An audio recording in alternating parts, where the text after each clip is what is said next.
A ideia desse sábado alternante com o outro é que a gente tenha uma espécie de 2 ou 3 encontros focados num tema. E a gente sentir que estamos satisfeitos com o tema. Eu tenho uns 15 temas em andamento e eles se baseiam em frases ou inquietações reais. Essa frase veio de uma cliente que me pergunta: oi, Paty, me pergunta exatamente isso. E a ideia é estudar o que está por trás dessa frase. Né? Quantas coisas a gente pode enxergar no momento em que a pessoa profere isso. Os outros módulos, se dá para chamar assim, eles seguem a mesma rota. Hoje é um ensaio, a gente está vendo quantas cadeiras cabem, como o som fica, como a imagem fica. E a ideia é manter um encontro mensal, alternando com o outro, que é uma conversa livre, onde a gente senta numa mesa comprida e nessa mesa a gente debate aleatoriamente. Então é por conta de uma série de pedidos que me fizeram para ter um grupo que debatesse desse jeito, como se fosse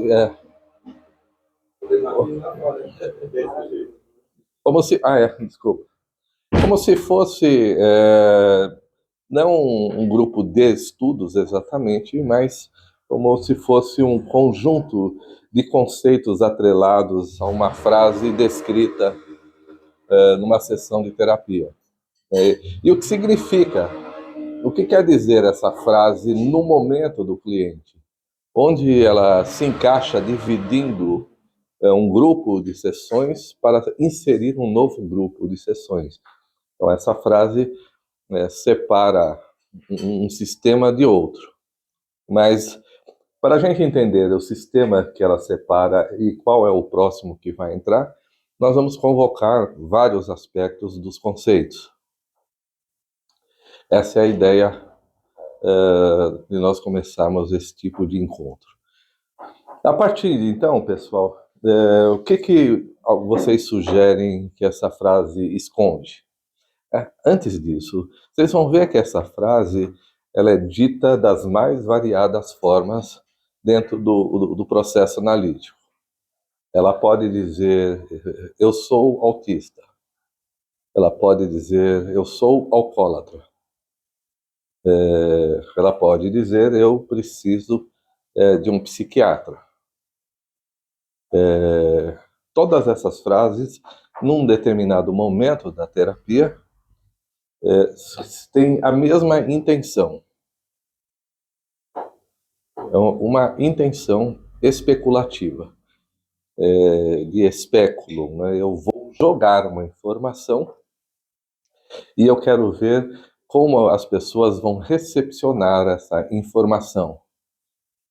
Se eu não quero fazer, se eu não quiser fazer nada para sempre mesmo, o que vocês supõem que está em torno dessa pessoa para ela sugerir isso? Então a gente... Oi? A mãe. Em que sentido? Eu tenho que pegar. Mais um pouquinho só. Eu deixei ele ali, ó. Acho que ele pega pelo número. Vai. Marcos, se eu não quero fazer nada para sempre, quer dizer que eu quero fazer alguma coisa. Se eu quero não fazer nada, aí muda o sentido da frase. Mas ela usa quiser. Se eu não quiser fazer nada, então quer dizer que ela está se propondo a fazer alguma coisa. Está errado falar alguma coisa. Se é o sentido que a gente imagina que é. Sim, mas não está errada, ela está especulando. É como eu falei agora há pouco, uma pessoa que diz, eu sou alcoólatra, eu sou bipolar. Mas assim, ó, se ela está querendo dizer que ela pensa na ideia de nunca mais fazer nada, está escrito errado a frase. Por quê? Alguém entendeu? Que é tirar o não. E se eu quiser fazer nada para sempre mesmo? Como se ela quisesse continuar na mesmice. Sim, entendi. Semântica, né? Mas entendi o contexto. Eu acho mas na especulação, sim, ela está especulando, ela não está afirmando. Quando ela especula, quando a pessoa especula, ela não está afirmando. Pode parecer uma afirmação, mas não é. Eu sou alcoólatra não é exatamente uma afirmação no contexto da análise. É um pouco diferente. Lu, você estava sugerindo? É uma pessoa que está querendo ficar acomodada numa zona de proteção, sem ir para a selva lá fora, para o mundo lá fora. Então, você sugere que não fazer nada mesmo é uma impotência de uma criança que foi definida como alguém que não quer fazer nada mesmo. Que não precisa fazer nada e que ficará protegida, nutrida de alguma forma. Mas aqui essa cliente, ela praticou uns 5 esportes. E bem, ela tem um drama que diz: eu treino, mas não consigo ir para a van, para o ônibus, quando é para valer. Então ela foi a melhor jogadora de vôlei na escola, aliás, essa escola aqui perto.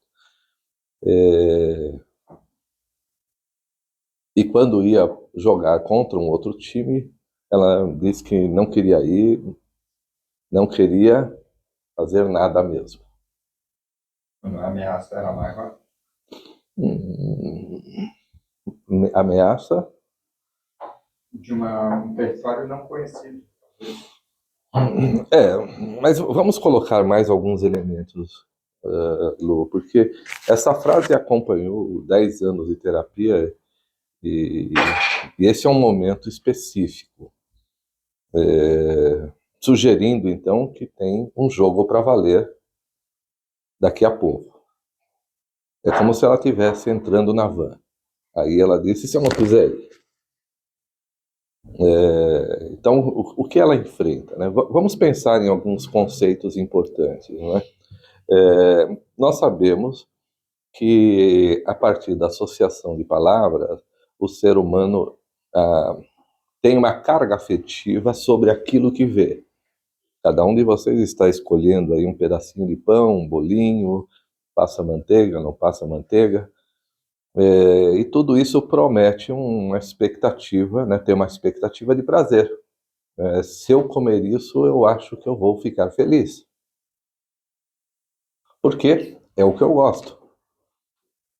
Pão com manteiga, pão com... me parece um negócio de berinjela.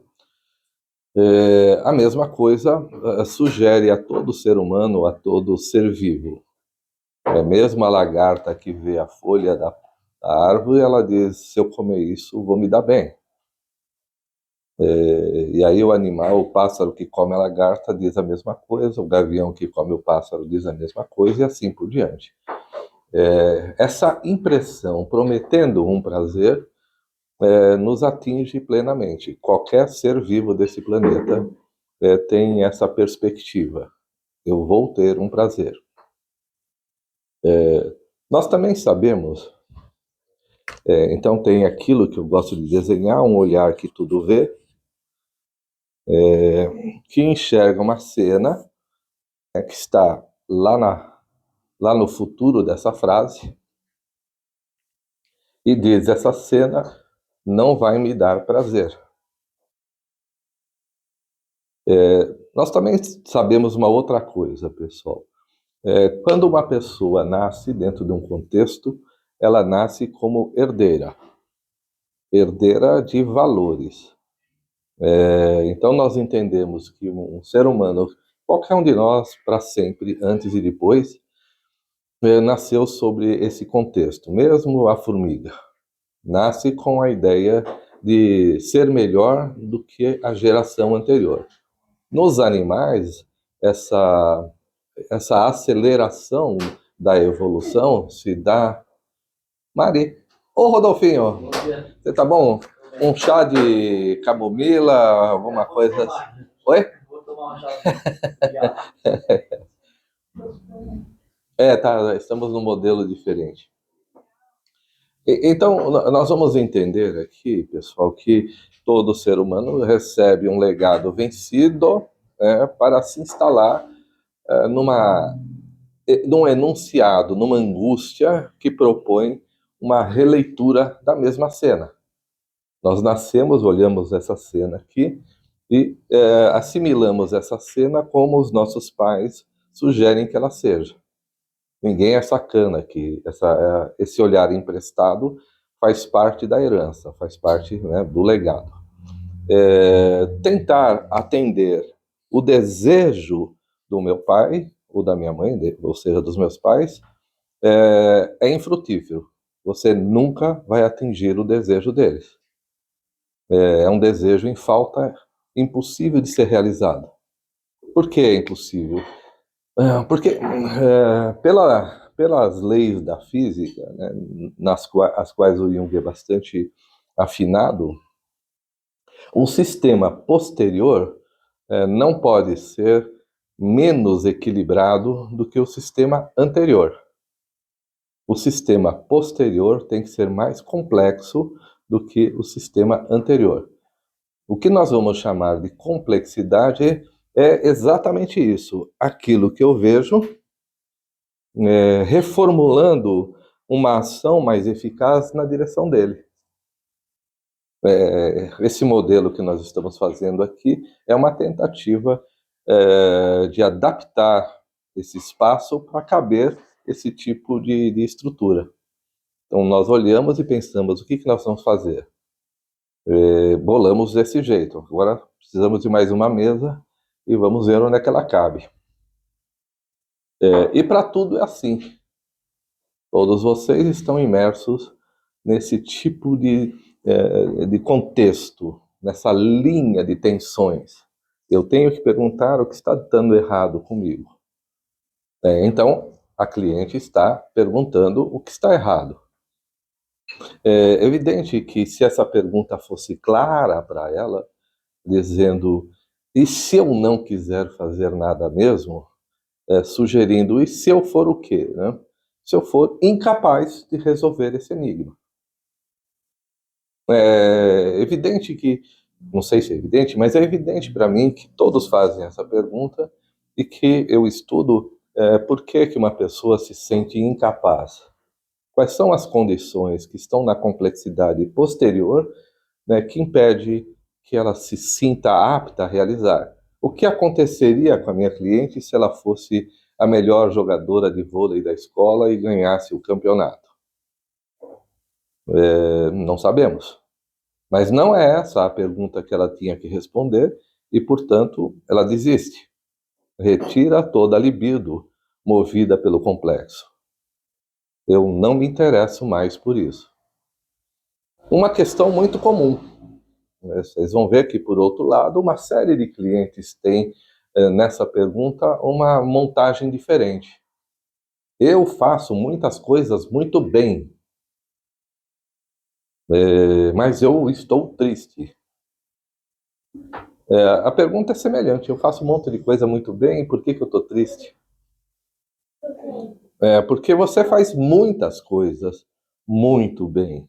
Ela fez 5 esportes, todos com destaque. Então ela tem uma tristeza, né, porque supomos que é um desejo em falta. Eu quero atender um desejo que não é meu, que me foi transferido. Aí vem a sua mãe, aqui do exemplo. É claro que toda pergunta é uma denúncia. Oi. E esse desejo em falta pode ser pela complexidade que ela tem medo de atingir? Uma excelente pergunta. Como assim? Medo? Eu estou nesse sistema, Uhum. né, que eu conheço. Aquele outro sistema eu não conheço. Eu Sim. estou desejando aquele outro sistema, mas eu tenho medo de ir até esse outro sistema. É possível? Não só é possível, fazendo propaganda do café da manhã. Patrocinador, né? Não só é possível, está escrito aqui, existe uma angústia de que eu estou estacionada e daqui eu não saio. E se isso for um máximo meu, que é o que eu leio na pergunta, se esse é o meu máximo. Vocês vão ler, sei lá, síndrome do impostor. Eu sou uma farsa. Frases que vêm na mesma linha.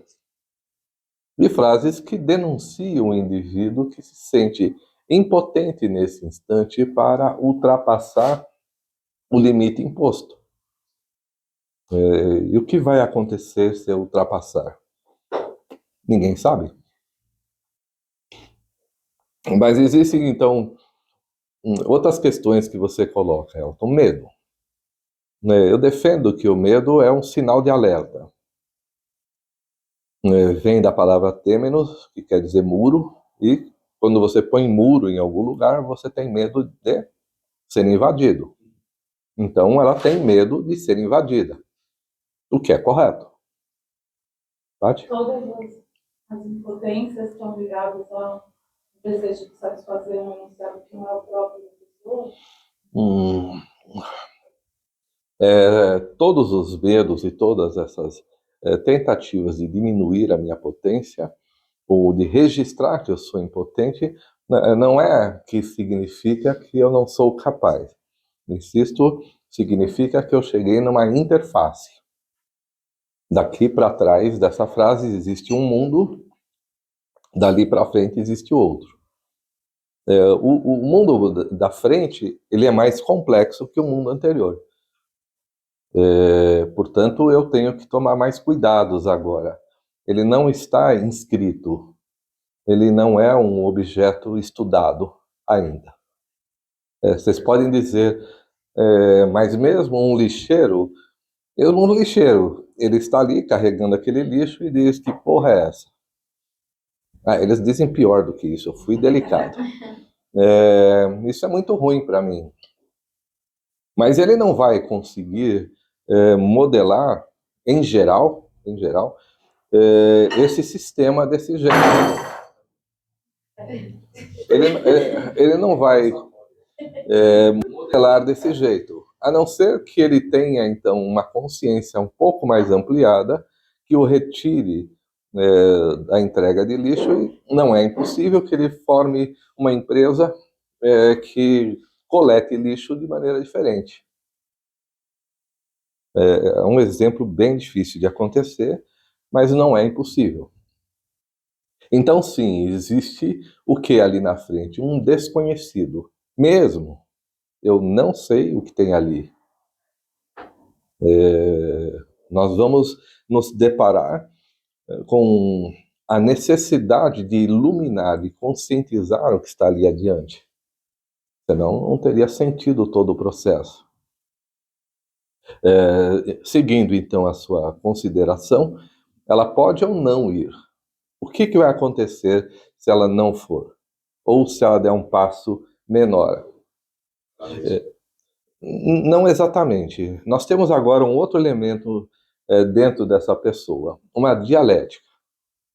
Duas forças se confrontam dentro do indivíduo. A força,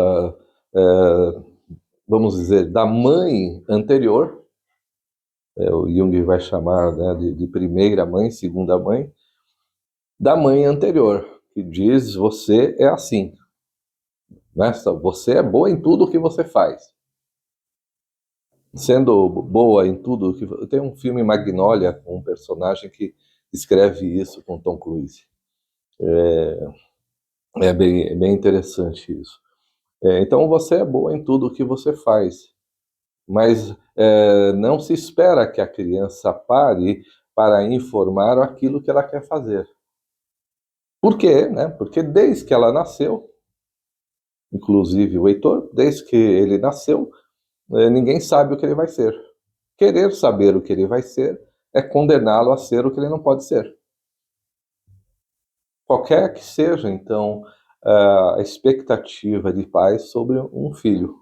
Não importa ele é um bandido, ele é um inconsequente. É uma definição. Um cliente já me disse isso. Então eu escapei, eu sou a ovelha negra da família. Ovelha negra que cabe na família. Não é porque você é ovelha negra que você está fora da família. Você está absolutamente dentro. Talvez o melhor para você seja ser ovelha branca. Mas, veja, esse debate dialético implica num acordo entre a lei estabelecida anterior, que diz você é assim, e a força, né, do inconsciente empurrando o indivíduo para ampliar a consciência do que vê. Ele força, porque é da natureza do inconsciente se conscientizar. O Jung coloca como se ele quisesse e não quisesse se conscientizar. E eu coloco como se ele negocia com a consciência aquilo que pode se negociar, aquilo que se pode manifestar.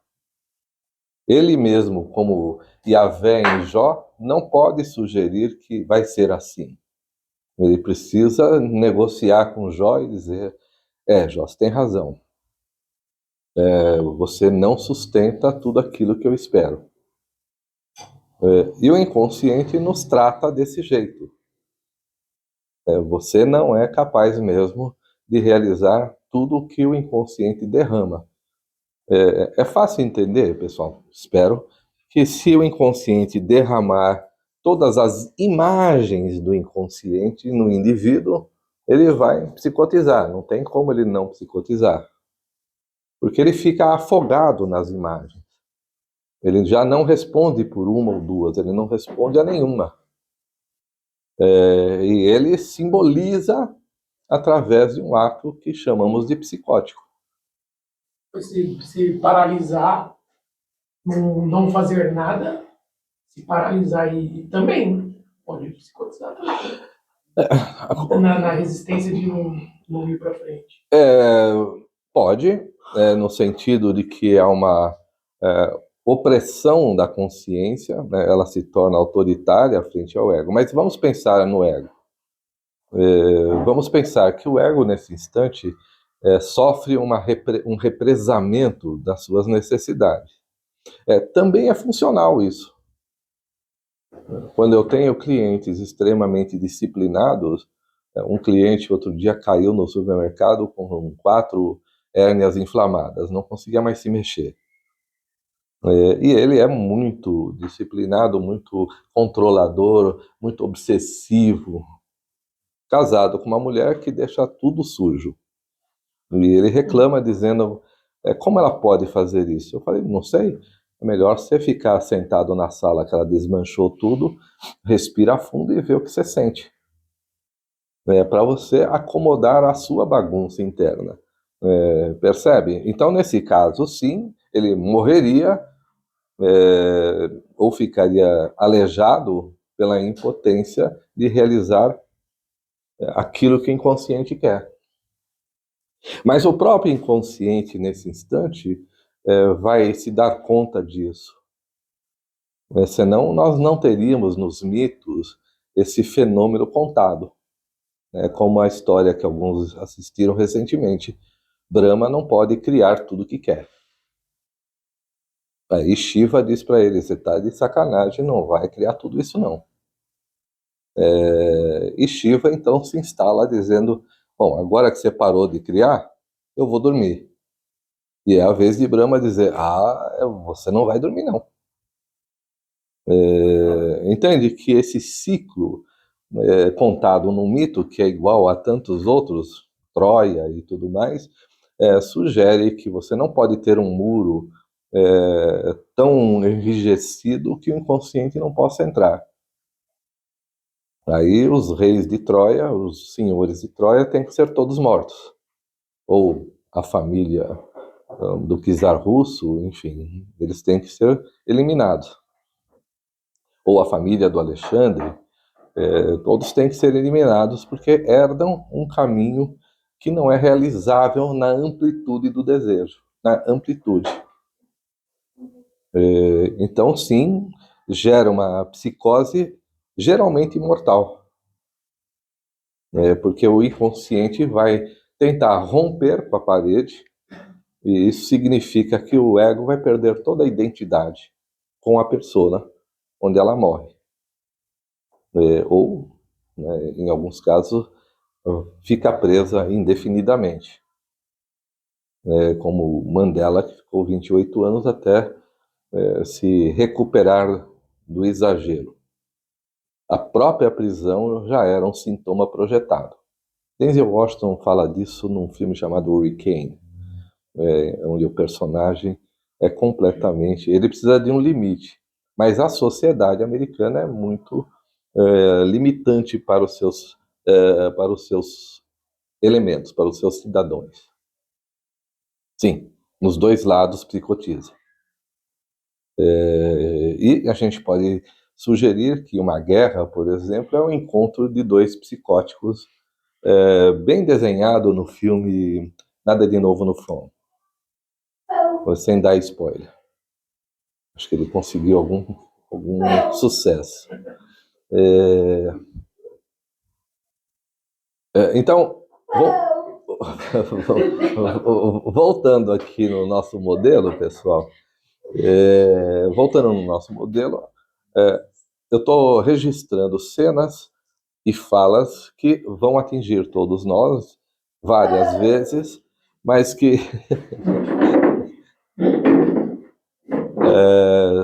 bom, se ele ganhar algum prêmio fazendo uau, acho que é o fone. Não necessariamente, essa frase em particular significa que ela está perto de um jogo para valer, e que ela quer enfrentar esse jogo. Mas ela vai ter que, agora pela idade, pelo momento que ela está, romper mesmo com a mãe. E dizer, esse jogo eu vou jogar, o resto você faz o que você quiser. A gente vê isso em muitos lugares. Então veja, pessoal, tem essa fronteira, esse debate no indivíduo entre a consciência e o inconsciente, essa dialética que se forma entre o cliente, o analista, por exemplo. Qual é o olhar do analista para o cliente? Para mim, se instala no reconhecimento desse momento. O analista não autoriza a passagem, ele reconhece o debate. E aí a gente espera que esse debate tenha uma solução. A chance de a mãe anterior vencer existe. Em muitos casos, a mãe anterior vence. E o alcoólatra que já tinha deixado de ser alcoólatra, volta a ser alcoólatra. Eu não encaro isso como como é que eu posso dizer? Um desenlace incompetente ou desagradável. Eu estudo para entender o que houve. O que haveria ali na frente, em termos de complexidade, que impede que o indivíduo avance. Em alguns casos, por exemplo, que vocês conhecem na forma de ditados populares, né? O avô constrói, o filho mantém, o neto destrói. Hoje está bem legal. O inconsciente está ativo hoje. Por que o neto vai destruir? Porque já não cabe a ele seguir uma coisa que está vencida. Não cabe a ele fazer mais isso. Não é que ele é sacana, burro. Num grupo anterior, o tema se desenvolveu em torno do parente de uma das moças presentes que destruiu milhões de reais acumulados por dezenas de anos.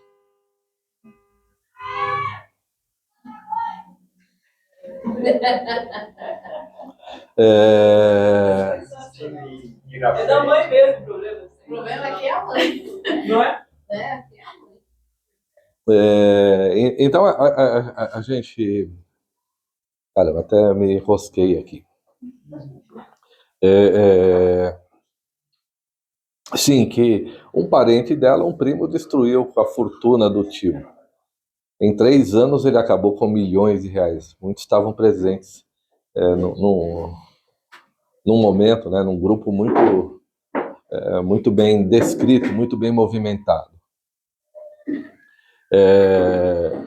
Então, veja, todos esses elementos sugerem que não tem mais como continuar aquele modelo de pensar. Nós estudamos como analistas como não criar um desastre desse tipo, porque suspeita-se que o próprio inconsciente quer se tornar mais eficaz no processo de conscientização.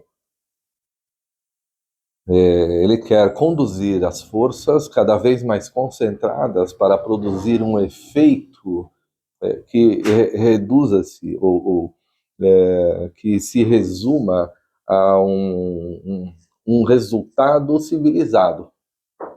Ninguém quer que Rússia e Ucrânia fiquem lutando.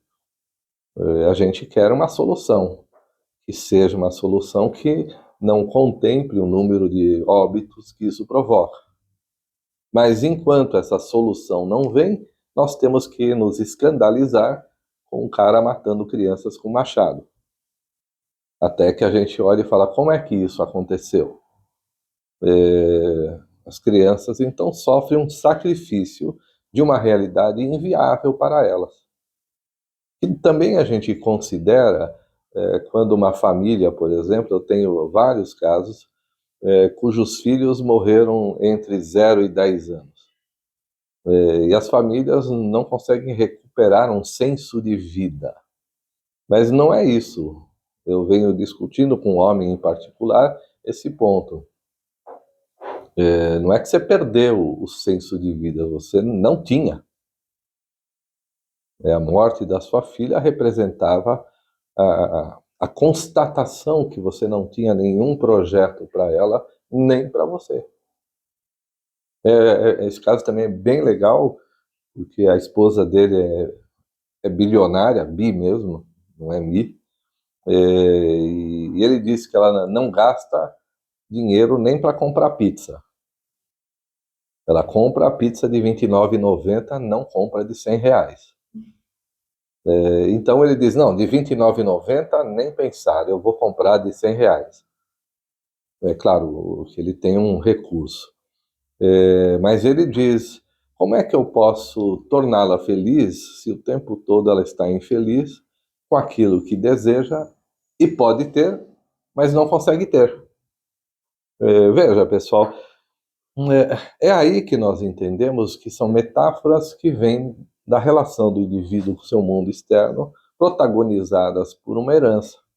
Aí ele reconhece, a mãe dela é assim, a avó dela é assim, e agora cabe a ele sugerir uma alternativa.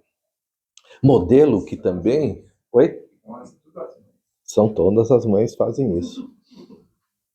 O Heitor que não nos escute, mantenha o fone de ouvido nele.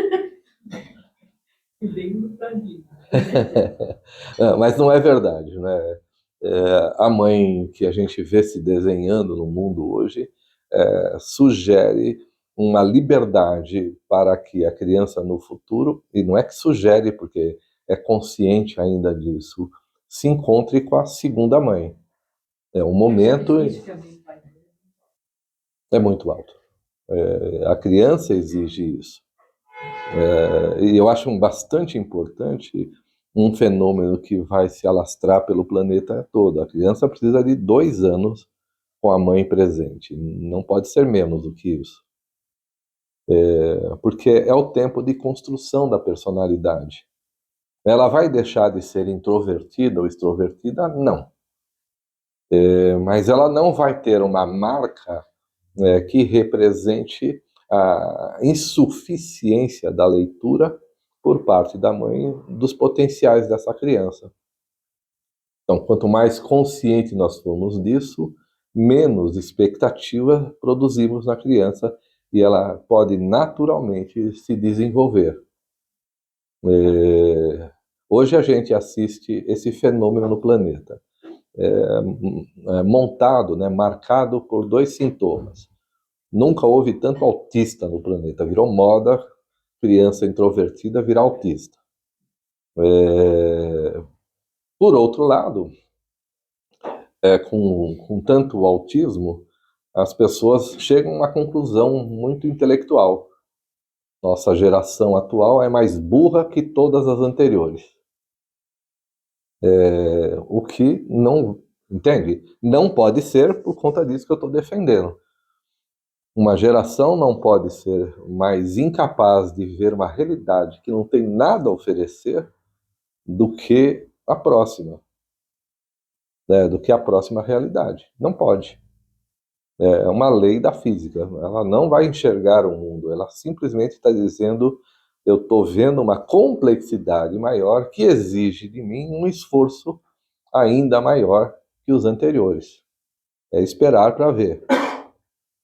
E aquilo que a família anterior chamaria de uma geração perdida, diz alguém, o que vai ser da nossa espécie com essa geração que não serve para nada? Sócrates. Ele falou isso há 2.500 anos atrás. E não é à toa que se repete essa cena infinitamente. O que vai ser de nós com essa geração incapaz de ser produtiva?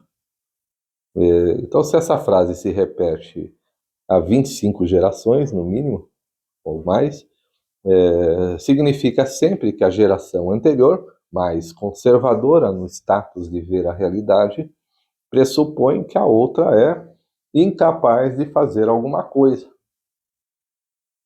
E se eu for uma aleijada mesmo? Estão entendendo, pessoal, que há uma luta aqui psíquica. Mas essa geração se oferece em sacrifício para gerar uma nova potencialidade?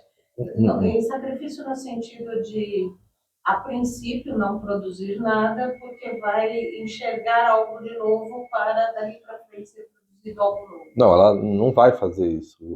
Ela vai produzir algo novo. A questão são as gerações anteriores que não conseguem entender a inteligência e o potencial da próxima geração. Exatamente. O conservadorismo e a limitação do leitor anterior. Sim. É o olhar que está definido aqui. É um desejo em falta. Você é burro, diz a mãe. Por que é burro? Porque você fica lá olhando. Um caso que foi bem desenvolvido. Uma cliente me diz, en passant, a terapia dela era por um outro caminho, e ela disse que precisava desmarcar se eu tinha um outro horário, porque ela tinha que levar a filha dela no neurologista, menina de 8 anos. Eu falei, mas o que tem a sua filha?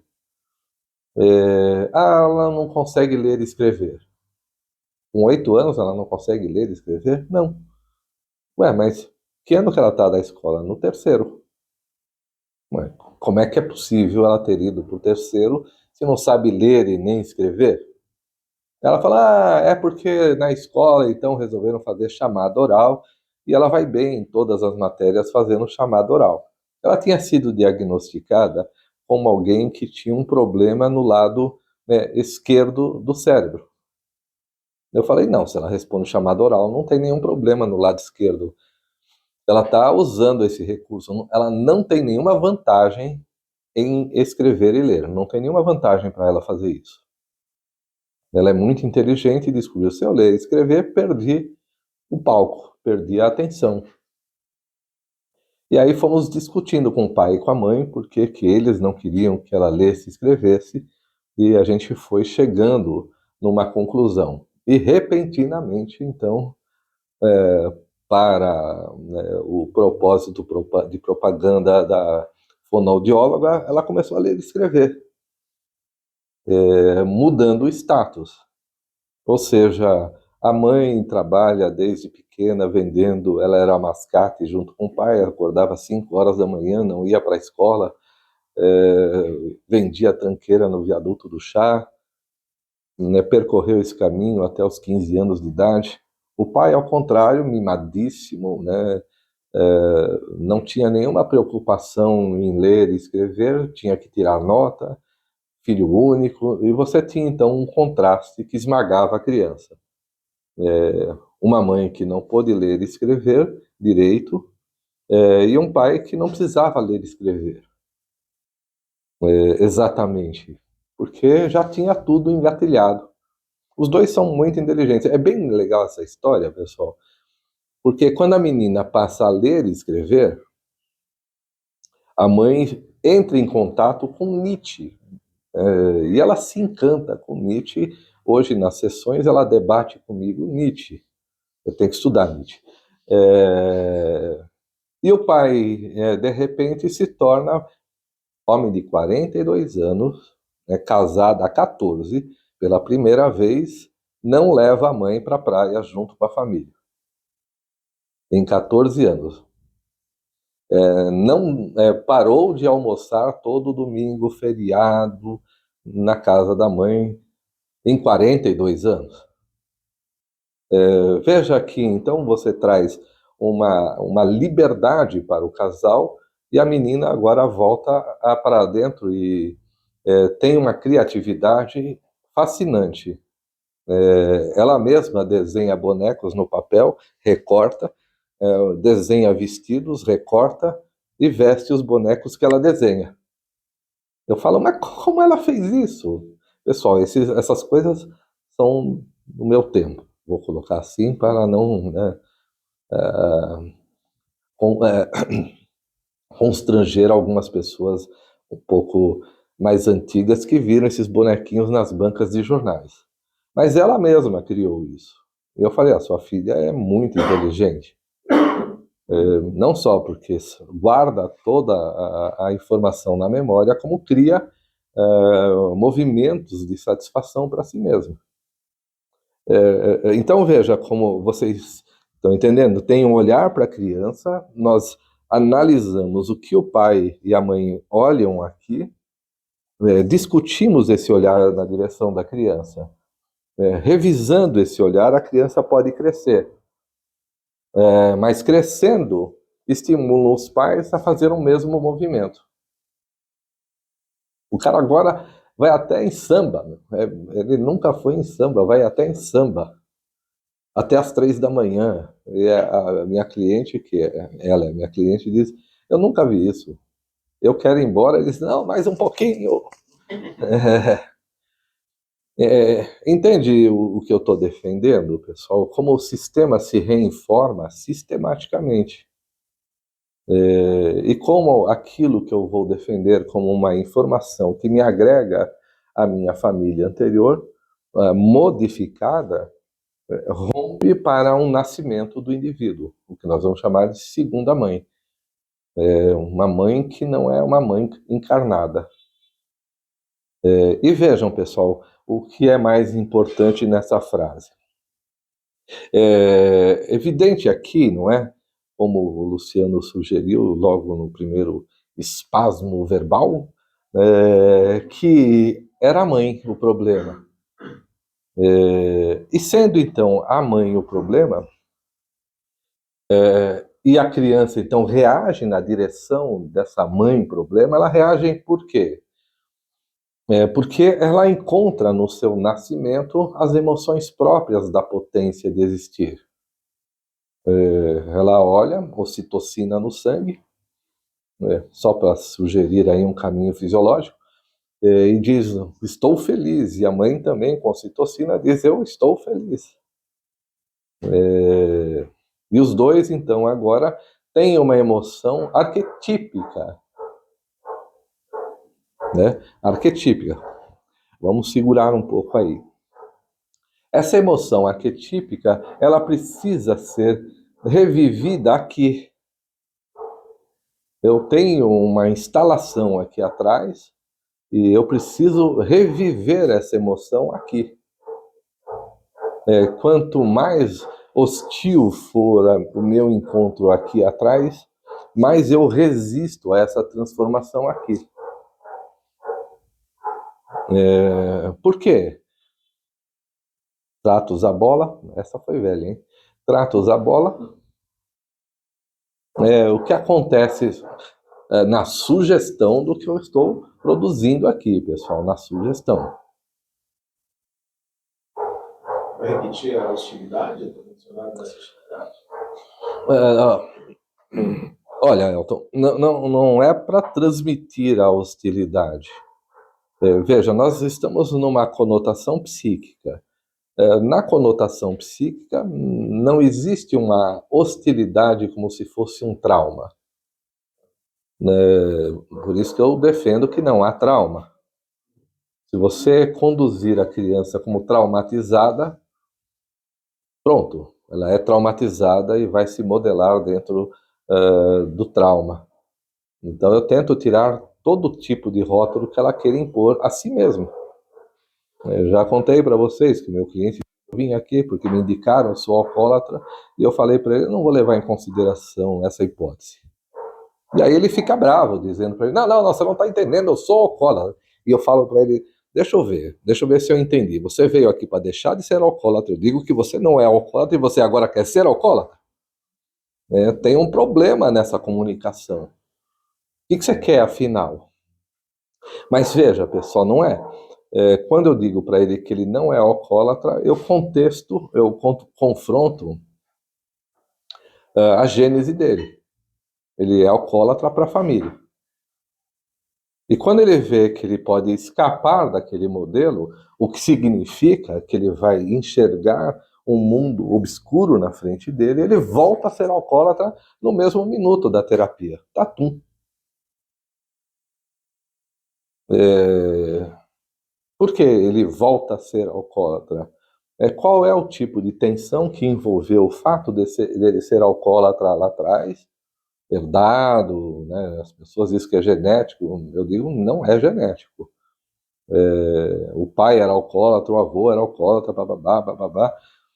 Não, eles têm o mesmo enigma e eles tentam solucionar esse enigma com o alcoolismo, tentando baixar o nível de consciência para imprimir uma nova ação, né? Só que quando cessa o efeito do álcool, eu volto no problema de olhar um mundo que eu não sei como resolver.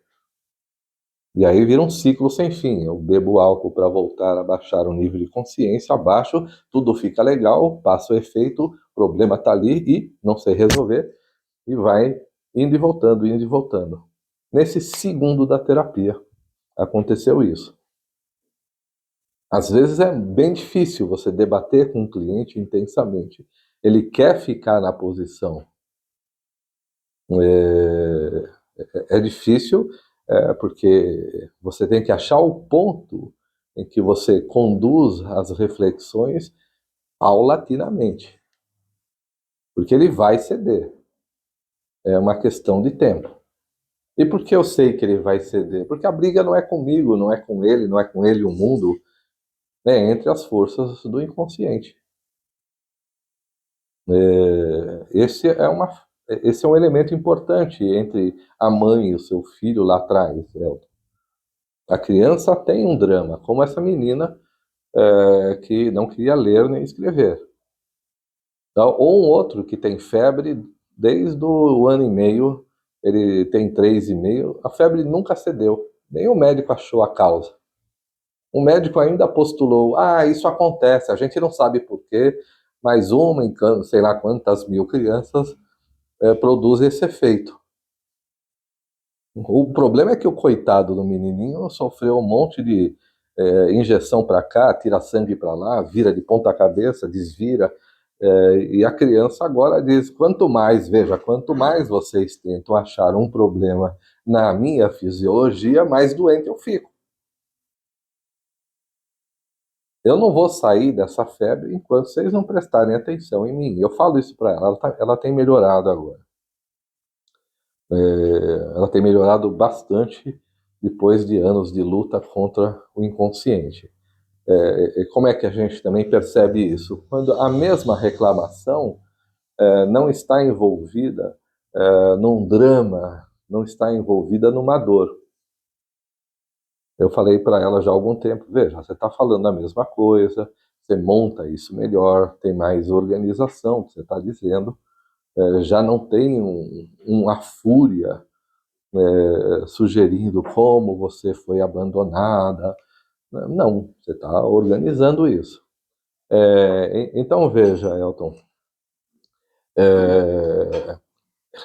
esse momento aqui na frente, que é semelhante em termos de perspectiva daquilo que foi colocado lá atrás. Então, uma criança que nasce hostilizada dentro de uma família, o que nós suspeitamos, pessoal?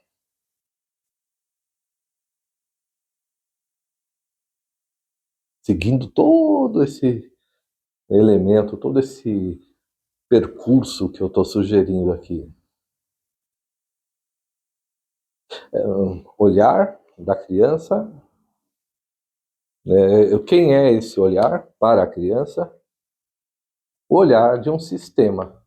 Um olhar de paradigmas. Ela está fora do sistema. Ela está fora do sistema. Ou seja, ela vai desejar. O sistema não consegue reconhecer a criança como pertencente. Como pertencente.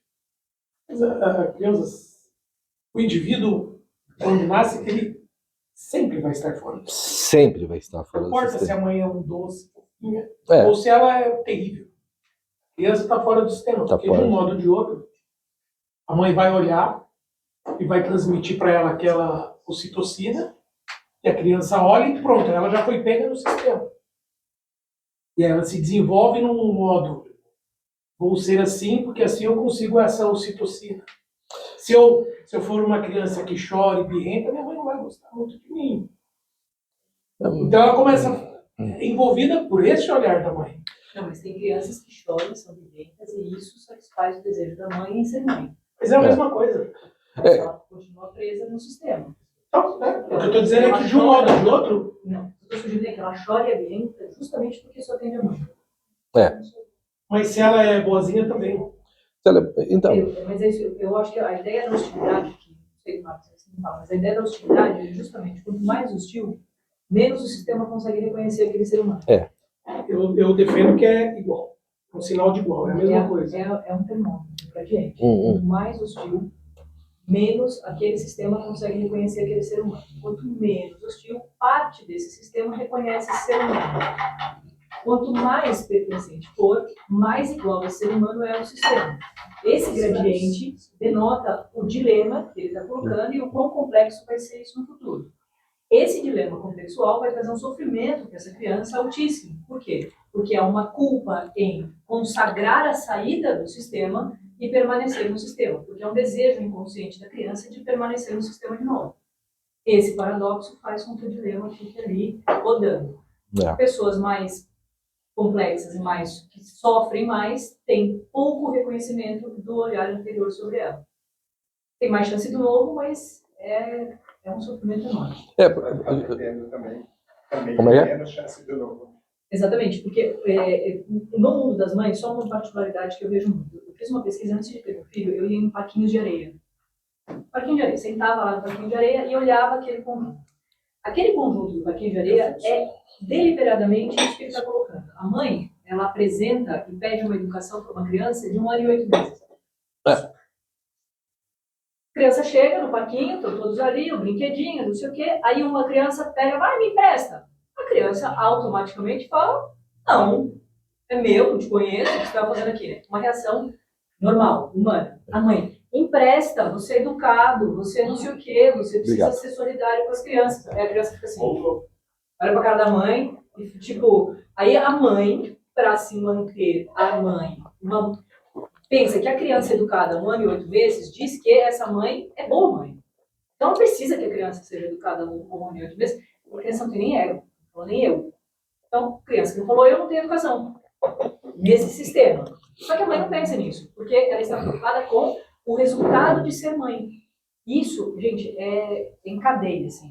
As mães estão sempre preocupadas se o externo vai consagrá-las como mãe ou não, se isso é bom ou não. E isso faz com que a criança precise estar dentro do olhar do sistema da mãe. Aí chega aos 10 anos, a criança faz o quê? Mas isso que você disse vai desencadear uma angústia sendo hostil ou não.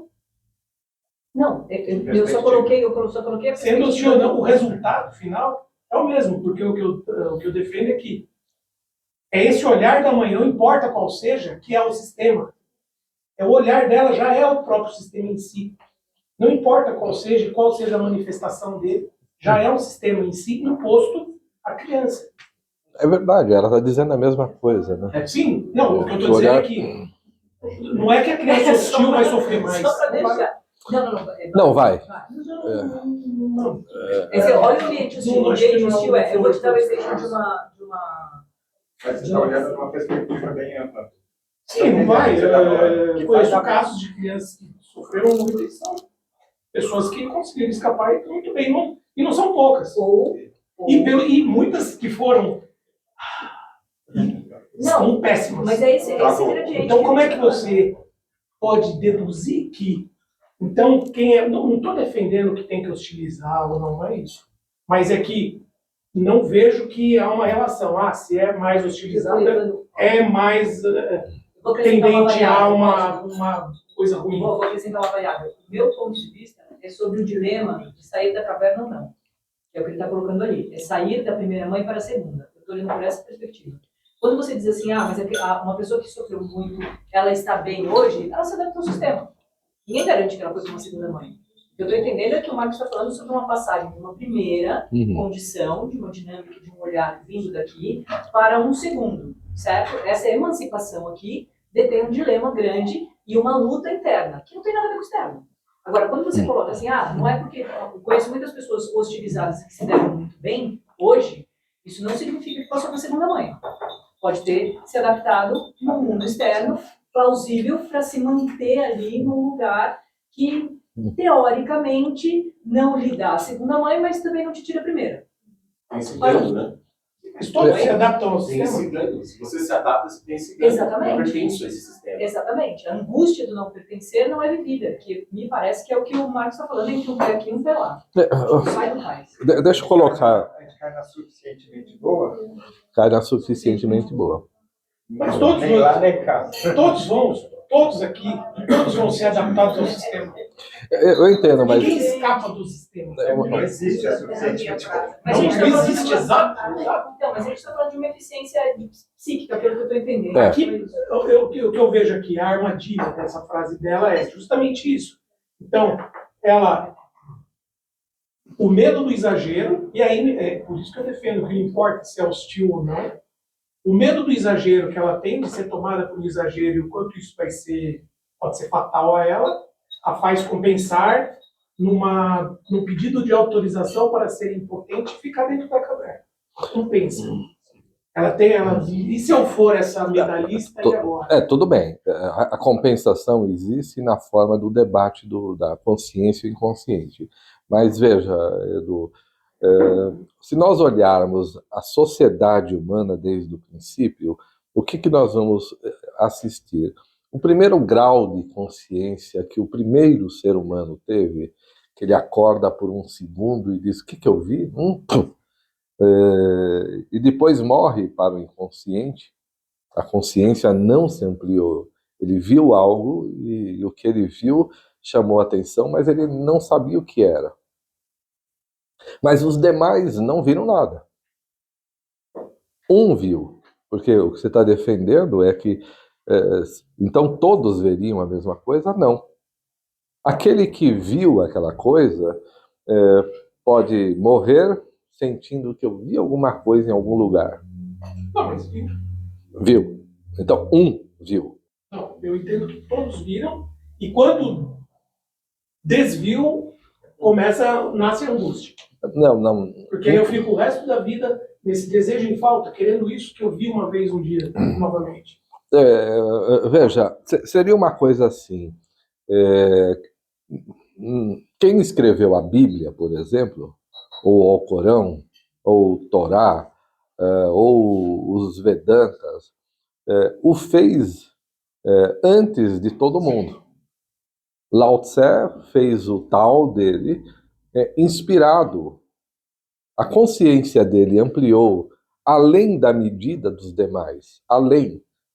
Então ele viu um mundo, ou Buda, né, todos eles, ou Cristo, todos eles viram um mundo além dos demais.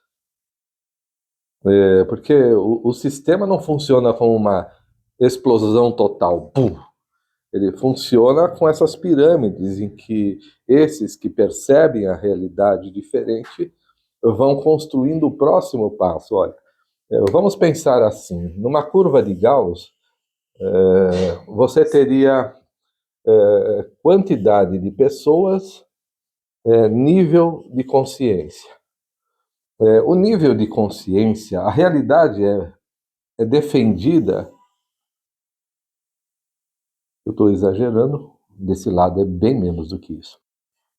Mas a realidade nossa é defendida por essa faixa aqui.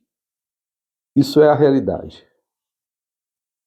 O nível de consciência dessas pessoas determina, a quantidade de pessoas, determina o que é o certo ou errado. Veja no Brasil hoje, por isso que eu sou otimista. Metade do Brasil é conservador, metade quer mudar. Não se trata de política, se trata, para mim, de um fato. Então, a metade que não quer mudar, nem sabe que não quer mudar. Ela resiste como uma força de um sistema que não quer ir para frente. Quem assiste Yellowstone, por exemplo, na quarta temporada eu falei, tem algo errado nessa coisa aí. Porque é a mesma coisa. O personagem principal resiste ao novo, mas o novo quer esmagar o velho. É bem claro isso. E eu fiquei lá na cadeira dizendo, 7ª temporada, 8ª, como é que eles vão resolver isso? Resolveram que ninguém mais quer fazer Yellowstone. Pronto, acabou. Porque não tem solução. O Kevin Costner e o Sheridan resolveram que um quer ir para o lado, o outro quer ir para o outro. E não dá para resolver o enigma proposto pelo próprio seriado. Eu posso garantir que todos os seriados que não terminam chegam nesse impasse. O que vai acontecer depois? O criador do seriado pode até dizer, eu sei o que vai acontecer depois. Mas quem assiste não pode saber por conta disso aqui, por conta de uma realidade que eu não estou vendo. Senão nós não teríamos atenção. Então esse movimento ele sempre vai para a direita, sempre. Aqui na frente existe uma parcela de pessoas que tem uma consciência, né, maior do que as demais. Elas veem um mundo maior. Elas estão vendo esse mundo, como nós estamos discutindo agora. Isso não nos torna melhor que eles, nos torna, pelo contrário, pessoas que não têm como escapar da obrigação de falar sobre isso. Então nós não podemos fazer isso aqui. Nem a minha cliente, ela não pode fazer isso. Porque o jeito dela ver o mundo é maior do que o jeito que os outros veem. Que tipo de prazer, então, ela vai ter? É o que faz com que todos aqui sejam analistas. Por que é legal fazer isso? Gabi, por que é legal? Você também se conscientiza de coisas. Isso te dá prazer, isso te mas anima. O pão de queijo estava delicioso, me conscientizei que eu fiquei animado com um pão de queijo agradável. Mas isso não explica porque eu como o pão de queijo exatamente como uma necessidade vital. Não tem explicação racional. É uma potência. É uma ocitocina. Eu diria que é arquetípico promovido. Não tem como eu evitar ser. Não. Então não tem como ela parar de fazer nada, ainda que ela queira. Não. Ou seja, ela já está nesse movimento de segundo nascimento e não tem como impedir. Não tem como impedir. Vocês viram, né? Pelo menos o trio ali viu que a Floriana, eu posso falar dela, está num dilema. Ela se tornou artista plástica recentemente, aos 50 e tantos anos, e agora uma mulher disse, maravilhoso isso que você faz, levou-a para Lisboa agora, e vai anunciá-la ao mundo, é uma mentora. E ela disse para a Floriana assim, você tem que fazer muitas peças, você tem que trabalhar 18 horas. E aí a Floriana me liga, ai meu Deus do céu, eu não queria isso. Ah, você também tá. Eu falei, mas o que você não quer? Essa doida, ela quer que eu trabalhe 8 horas por dia. Claro, ela tem o desejo, né, que cabe a ela de que você trabalhe, né, 18 horas, porque isso é o certo. Ela não entende que você nasceu para fazer isso e que o seu projeto de vida não está andando. Então, relaxa. Eu ia falar outra palavra mais inadequada para o horário, né? Então, relaxa, faz o que você tem que fazer. Mas qual é o seu medo, afinal? Claro que o seu medo é que essa mulher está dizendo que daqui para frente, né? Daqui para frente, se você for artista plástica, você vai ser tomada pela arte. E aí, não importa gato, marido, aí você vai ver que tudo isso cai. Então é o mesmo medo, percebe? A mulher vem com uma voz dizendo, agora você vai para o mundo. E ela não está dizendo, apesar de sim, né, apesar da mulher ter montado o cenário numa literalidade, agora você se lascou. E é o que acontece conosco. Eu trabalho 9 horas por dia festivamente. Só não trabalho mais porque o meu corpo não aguenta. Eu trabalhei 67 horas por semana. É. Eu não sei como cheguei no final da pandemia, não cheguei. Não era uma coisa racional. Não. Só fazia. Essa professora dela, então, fala para ela, agora você vai ter que trabalhar muito, no desejo dela. Da professora. E faz isso com essa coisa boa, essa intenção, vem cá, que mamãe vai te ajudar. Não é? Boa. Por isso que eu defendi que, hostil ou não, o resultado é o mesmo. Eu entendo, mas o que eu estou defendendo é que o nível... Se ela dissesse, você é uma porcaria, ela fosse hostil, acabaria implicando na mesma dor. É isso que eu digo. Ela, na intenção do desejo dela e vai de que ela seja inundada por seja tomada, ela entra nessa angústia porque ela se confronta com esse sistema. Mas veja, Edu, eu compreendo Vocês que estão querendo uma mãe boazinha? Que existe uma mãe boazinha? Não. Eu queria a história do hostil, mas só um ponto, que a criança hostilizada, ela tem mais inquietações, mais perguntas a fazer pelos motivos pelos quais ela não é aceita. Quanto mais pergunta ela faz, enquanto pequena, maior ela tem possibilidade de expandir essa consciência. Só que nesse lugar, de todas o rol de perguntas que a criança faz, e faz perguntas assim, sei lá, 7 anos, quem é Deus? Oi? De onde vem? O rol de perguntas da criança, ela é muito mais complexa, e ali já detém uma ideia de pertencimento. Então, esse lugar está mais... A criança que tem mais proximidade com os pais, mas ele tem menos inquietação de novo. E a ideia de hostilidade não é a ideia da desafio. Existe uma tensão no ar dessa mesa. Peraí, vamos lá, pessoal. Eu também. Eu acho que esse rol de perguntas que a criança faz nos primeiros blocos de vida determina ou vai impulsionar ela nesse fechamento do dilema mais para frente. Porque a distância é muito alta entre uma realidade e outra. E quando uma criança nasce, eu vou chamar de hostilizada, na distância das realidades. Porque os pais não têm como reconhecer essa criança como pertencente. Então, pais, por exemplo, que assistem da Atena, vamos marcar essa cena. Os pais assistem da Atena e a filha assiste Chaplin. Quem está errado? Ninguém. Ninguém. Mas vou olhar os pais, quem está errado? Essa distância aqui é uma distância muito alta entre o que ela projeta em termos de imagem, porque ela está assistindo Chaplin por algum motivo, X. Ela está assistindo o desenho dela, certo? Ela quer... E os pais estão assistindo uma espécie de sanguinolência, vamos dizer assim. Esse lugar é um lugar que faz com que esse distanciamento afetivo aconteça.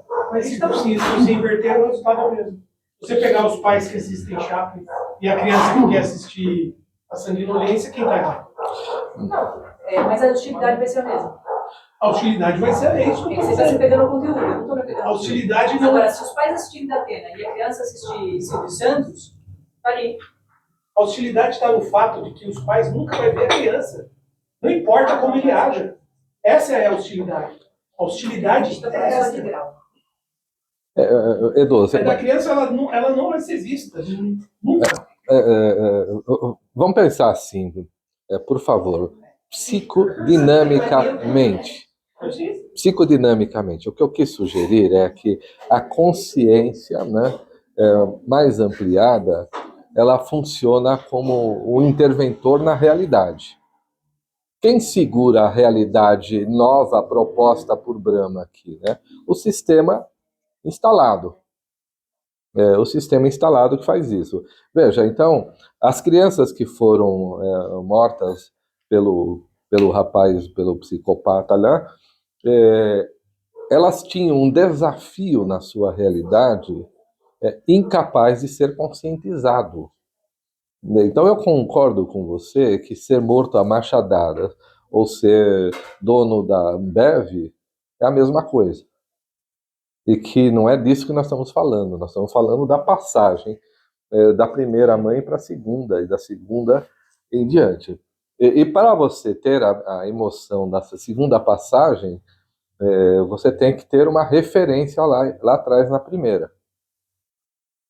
A dissolução, né, das experiências anteriores, como eu falei no filme Hurricane, do Denzel Washington, ou o Gangster, Denzel Washington sempre faz esse personagem, ele é levado, ou até Tempo de Glória, em todos esses filmes o Denzel Washington tem uma potência não disciplinada, então o inconsciente o empurra contra o sistema, e nesse ponto, ser empurrado contra o sistema evidencia no indivíduo o tamanho da diferença de potencial entre uma consciência e outra.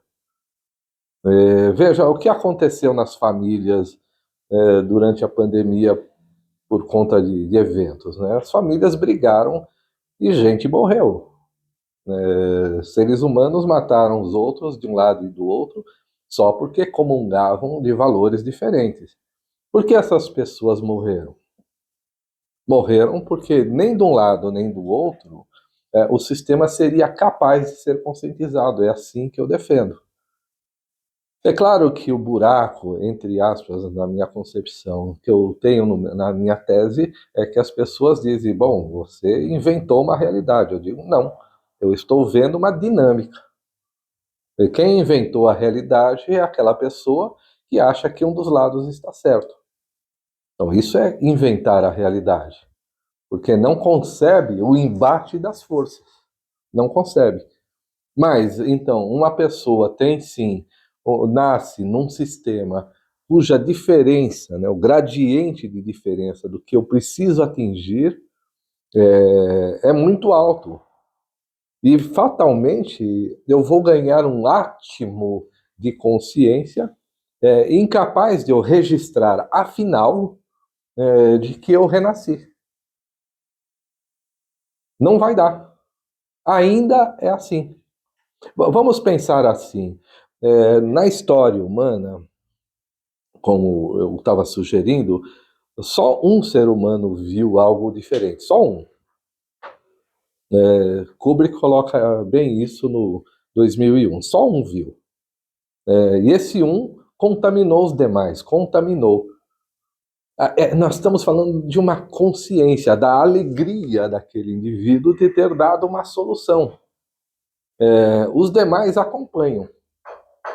E aí você tem uma pirâmide em que um ser humano, por algum motivo, achou que era filho do Sol. Por algum motivo. Ele não, como tem um livro, não sei o nome mais agora, ele não escreveu lá, nossa, se eu disser que eu sou filho do Sol, deu bom. né? Eu vou falar para o povo que vocês não imaginam o que eu vou fazer com vocês. Que eu sou o filho do sol. Ele não fez isso de maneira pensada, ele fez isso de maneira luminosa. Ele acorda e sente que ele tem que fazer isso. Existe um outro fenômeno antigo, descrito em livros antigos, que um ser humano, eu também já contei isso, chegava e dizia: eu troco alface pelo seu cabrito. Ah, tudo bem, eu adoro alface.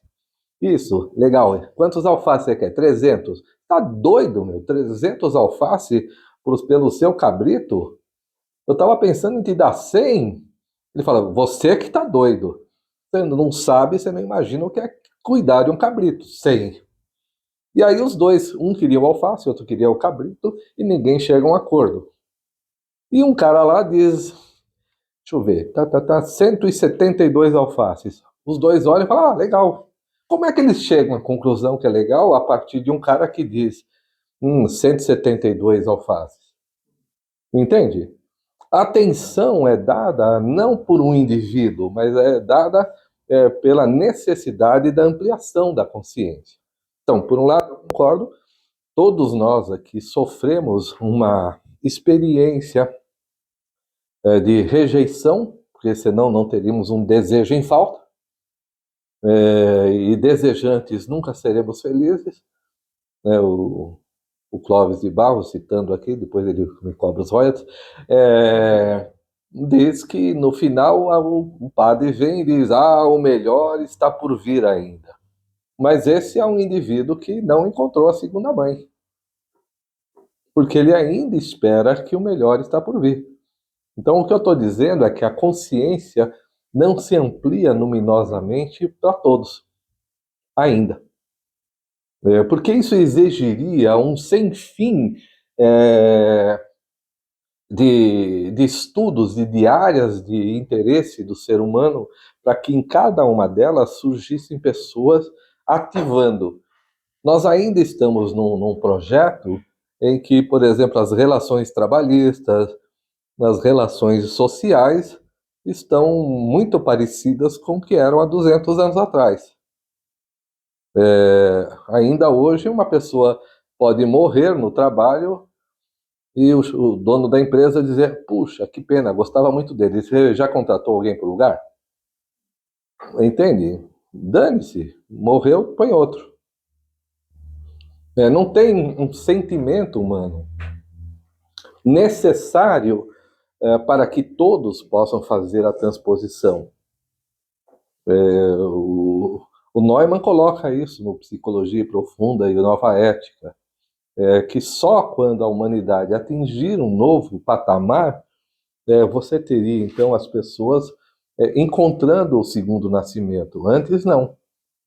Isso não significa que um pedreiro não possa descobrir que se ele puxar mais para a direita vai melhorar. Mas não melhora a vida dele. Os ritos de passagem dele são iguais.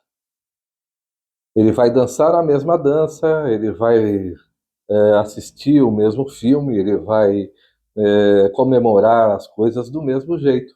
E vai morrer como se a vida não tivesse tido sentido algum. Ele vai dizer: joguei minha vida fora. A maioria vai dizer: joguei minha vida fora. E eles precisam fazer isso. Aproveitar a vida para não jogá-la fora. Oi? Agora o movimento é preciso aproveitar a vida para não jogá-la fora. Entende o que eu quero dizer? Quando esse movimento se deslocar um pouco mais para lá, esse tipo de consciência aqui, né, compartilhado por poucos, vão ser compartilhados pela média da sociedade humana. E aí, um novo jeito de pensar aqui na frente vai fazer a mesma coisa. Vai dizer: eu sofro menos porque eu entendo como educar o meu filho para que ele não sofra menos. A tensão diminui, porque as exigências de complexidade são maiores. É como se você desse metralhadora para o macaco. Você não pode ter uma tecnologia aqui que seja desenvolvida por pessoas que estão aqui. Porque senão essas pessoas aqui vão usar essa tecnologia de uma maneira mais primitiva. Então elas precisam ainda sofrer de uma angústia para que serve a minha vida. Responda na próxima. Esse na próxima fica na especulação também. Entende? Então, sim, todo mundo sofre de chegar no mundo e dizer, tá, né, Watson? E as pessoas dizem, é isso, a vida é assim, tá bom. Aí eu sigo, e depois eu descubro, não, essa porra não tá funcionando. Eu tenho brincado, assim, a partir de um cliente, né, alguns já escutaram. Não está funcionando para mim, essa geração que vem depois é muito burra. É muito burra, exato. É um robô isso. Mas, eu acho que nesse tema, a gente ainda, eu sinto, percebo, que a gente ainda pende para esses extremos. Quando a gente, por exemplo, fala da mãe que não acolhe a criança, que não percebe a necessidade da criança, né? Então, eu vejo esse que vocês acham bem montado, entendendo que uma mãe que possivelmente rejeita uma criança autista, né? Acho que é um processo meio que simbiótico, inevitável. A criança é autista porque tem uma interferência da mãe que não está presente e vice-versa, né? Mas essa mãe, muito provavelmente, faz parte de uma cadeia, de um esgotamento de uma cadeia, né? Onde ela talvez não tenha condições psíquicas de acolher essa criança por talvez ser psicotizante demais abrir para esse universo que está em esgotamento, sem querer romantizar, mas eu percebo que se a gente puder compreender com menos paixão, no sentido de que essas mães são erradas, a gente fica mais maduro para transmitir essa informação. Não, mas não é errado, não é que essa mãe faz isso. Insisto, Paty, é o que eu falei agora. Algumas pessoas têm uma consciência maior e começam a educar os seus filhos que estão vindo para trás nessa consciência maior. O que faz com que daqui a pouco esses filhos que vêm daqui construam recursos para informar as gerações que vêm atrás com consciência menor para ampliar essa consciência. É assim que sempre funcionou, sempre.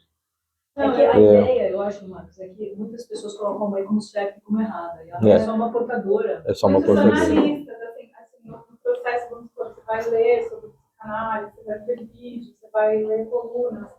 Ainda existe, vamos supor, quem já está tratando desse novo estágio, dessa nova maneira de ver o mundo, ainda se coloca de uma maneira muito apaixonada, como se aqueles pais reprimidos, entende? Fossem pessoas passíveis de serem punidas, ou de sentimentos, sabe, assim, de afastamento. Isso é uma leitura, é uma equívoca de leitura, né? Porque a mãe é portadora da leitura do que está acontecendo no sistema, ela só transmite isso. Ela só transmite. Eu acho que o equívoco da leitura é de quem está colocando a mãe nessa posição. A mãe não é a vilã da história. Não. Mas se você olhar ela, você consegue ver o sistema que está sendo transmitido. Porque, por exemplo, esses jovens, alguns, pelo que eu venho estudando, né, assim, no meu universo, eu percebo que alguns já conseguem se desenvolver melhor sem estar afetado por uma possível mãe má, entende, perversa, e outros ainda ficam presos nisso, e o potencial fica preso.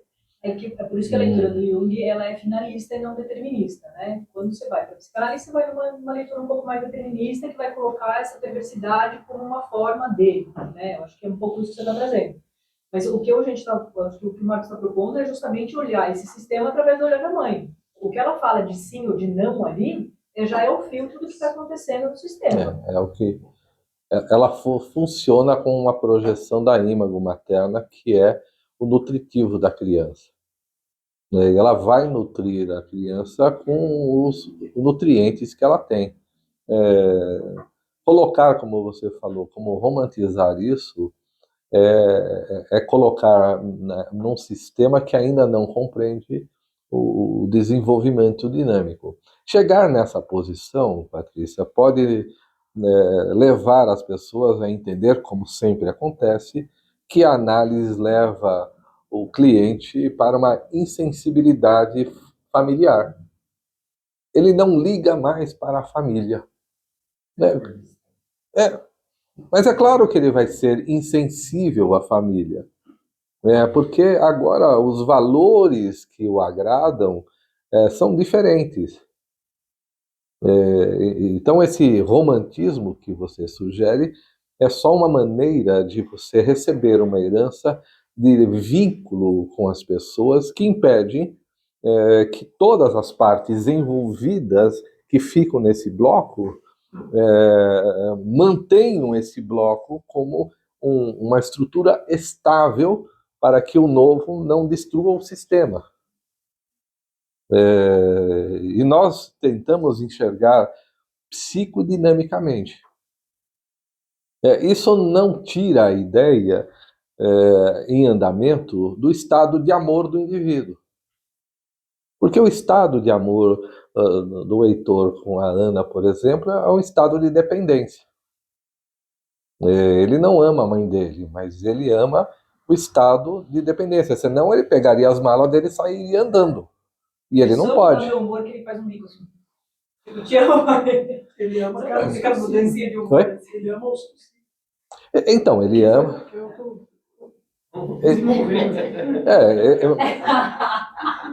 Mas ele. Mas o. Eu tô desenvolvendo exatamente isso. Então, ele ama.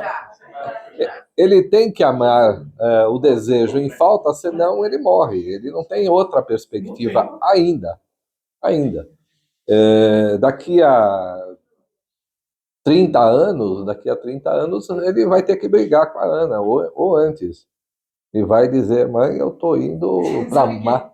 Algumas pessoas me perguntam assim, nossa, mas a hora que ele tiver uma namorada, a hora que brigar comigo, o bicho casa. A hora que a Nora fala assim, essa vaca, eu falei, agora me casa. Vai se chamar de vaca, certeza. Vai. Essa vaca aí, essa mulher que fica enchendo o saco. Vai, porque ele vai deslocar.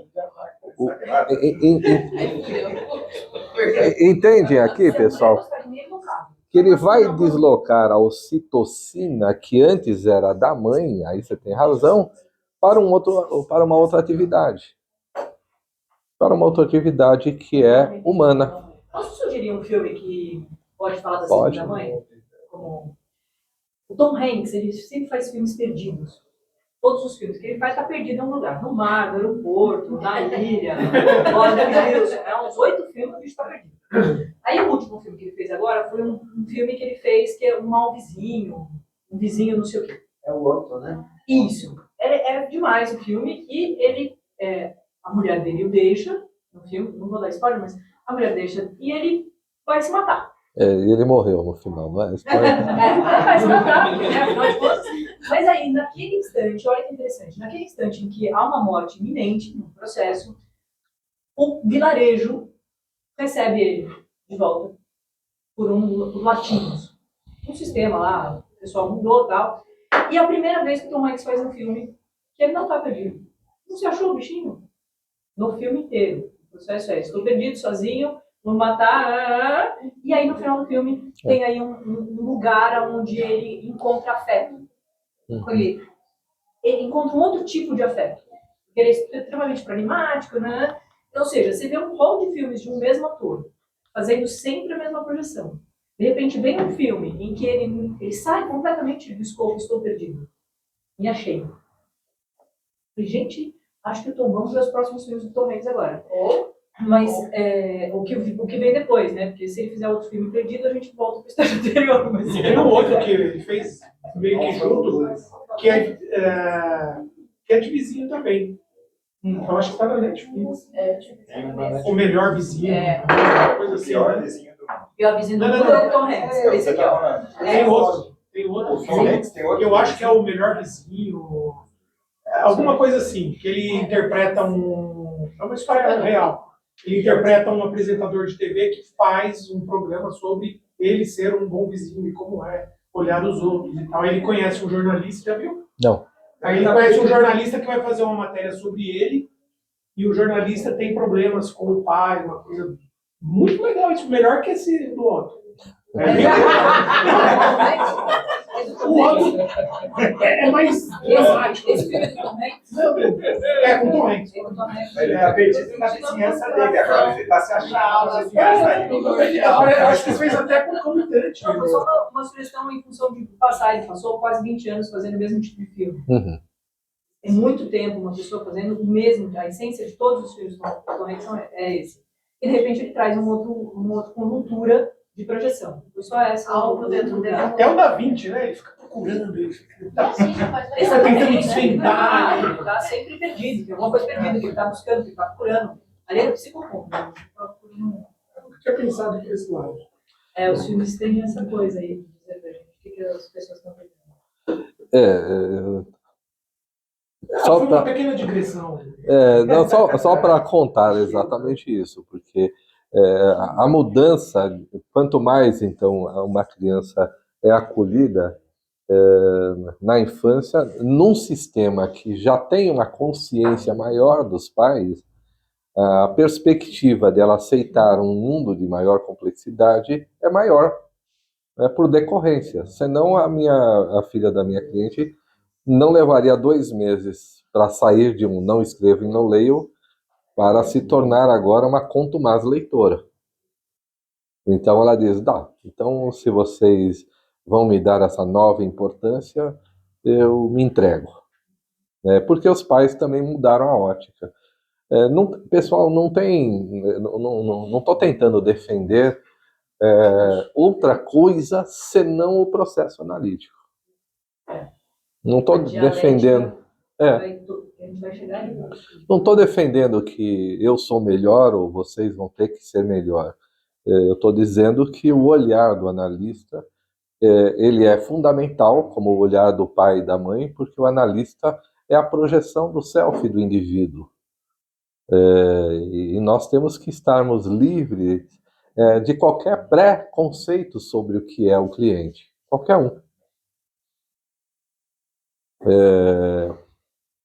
No sentido de que uma consideração da minha parte sobre se ele é isso ou aquilo, se eu for cúmplice do rótulo dele, fatalmente eu sou cúmplice de um rótulo em mim. Fatalmente. Porque ele cabe numa faixa que eu não enxergo. Numa conveniência. Ele vai ser alguém que eu vou dizer, ele não serve. Então, mas dentro disso que você está falando, o que a Patrícia. O que ela colocou sobre os analistas que fecham em certo e errado o comportamento das mães, me parece uma tentativa inconsciente de consertar a própria mãe.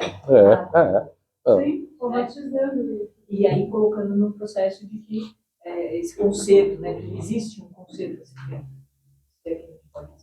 E aí me preocupa porque eu não vejo a nossa escola comunicando sobre isso. É uma questão pedagógica mesmo.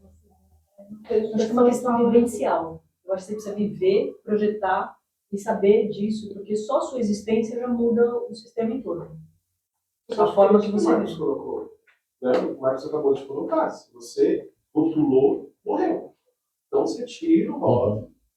Vamos ver que movimento é esse que está acontecendo no inconsciente, no consciente, que está precisando ser conscientizado. Vamos embora. Assim, eu não sei se a gente é tão simples tirar esse óculos, é mais ou menos isso que eu falo. Vou dar um exemplo simbólico. Não é, não. A minha filha, ela está mais ou menos há 1 ano e meio, 1 centímetro a menos do que a minha altura. E eu comecei a falar, cara, e o pai dela tem 1,98 m. Então, naturalmente, a gente espera que ela seja um pouco maior, né? E aí, agora, finalmente ela passou. E aí eu falei, que bom. Eu finalmente aceitei em mim, né, que ela vai me superar. Inevitavelmente. É grotesca a comparação, mas eu acho que tem a ver com o que a gente está falando. Eu sempre quis que meu filho fosse mais gordinho, assim, vamos dizer. Aí vai no pediatra. Não, vamos ver, né? Porque essas coisas a gente tem que pesquisar, né, mãe? Aí o pediatra responde assim, seu filho é 110% mais alto que a idade dele e 47% mais gordo. Que a média. Ou seja, ele não tem que engordar. Volta pra casa. Não é? Essas mães idealizando é um inferno. Né? Tá bom, então. Porque não, você fica, né? Tem que resistir aos processos. Pessoal, fica aqui então. fica aqui uma questão assim, que o nosso tempo está terminando. O que é que a gente pode pensar? O que vocês podem sugerir como continuidade? O que é que vem depois disso? Quantas perguntas podem ser feitas diante desse tema? Do ponto de vista dinâmico, do ponto de vista que consciência deve se ampliar. Como fazer isso? Como me colocar? Como enxergar o outro? Ao mesmo tempo em que o que me dói quando eu enxergo o outro é o resultado do encontro com ele, que implica em que eu deva olhar exatamente para o ponto da angústia. O ponto da angústia esse que mostra que, Edu, é na minha relação com as minhas pseudo-certezas que está o problema que eu não vejo no cliente. Eu discuto isso sempre nas questões de agenda. Agenda é um sintoma de quanto eu estou disposto a enfrentar os demônios da complexidade que se desenha. Eu não tenho que me preocupar, Patrícia, sobre se isso vai ser propagado de um jeito ou de outro. Eu faço a minha parte. Se nós somos representantes desse tipo de leitura e ela vai se tornando conscientemente eficaz, ela vai conduzindo a sua escola. Aqui isso é uma fonte de angústia minha, né? Sim. Toda vez que eu abro um veículo de comunicação, que eu vou olhar os grandes canalistas, tipo Dante, e aí, então aí isso me pega, talvez eu tenha alguma relação com isso no futuro, né? Sim. Então, se vamos então no mês que vem, né, no quarto sábado, pensarmos numa continuidade desses temas, eu gostaria que vocês escrevessem, fizessem perguntas e a gente avalia o tema posterior, ou anterior, ou como o Edu está sugerindo, que nós tenhamos que olhar um pouco como cada criança tem uma ocitocina e como algumas não têm suficientemente.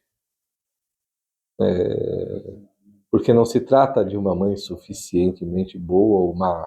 Se trata, como a Ana sugeriu, que ela é o veículo que informa a criança o que é o mundo. Por isso que mãe sempre é o problema da terapia, não literalmente. Porque ela informa a criança o que é o mundo. A criança se nutre do leite da mãe e do leite cósmico, né, desse leite que empresta o que é cosmos para a criança. Ela vai ser tanto mais autista ou tanto menos viável para uma potência, quanto mais ela foi apresentada para esse sistema, religiosamente, profissionalmente, fisiologicamente, como vocês viram. Não deve ser fácil para uma criança ficar com febre 2 anos seguidos, tentando se manter com aquela febre como referência, né, como bode expiatório para o conflito dos pais. Eu poderia dar dezenas de exemplos em que a criança reage de tal modo que os pais preferem que ela seja, então, doente e tratada no hospital, do que eles reverem como a leitura deles afeta o comportamento da criança. Tá bem, pessoal? Obrigado pela presença de todos, pelas considerações. Além disso, eu gostaria que vocês dessem palpites para esse modelo. Alguns já vieram no outro modelo, né? E eu queria ver o que vocês acham, como é que a gente pode apresentar antes e depois interatividades disso. Então, muito obrigado a todos. Bom feriado.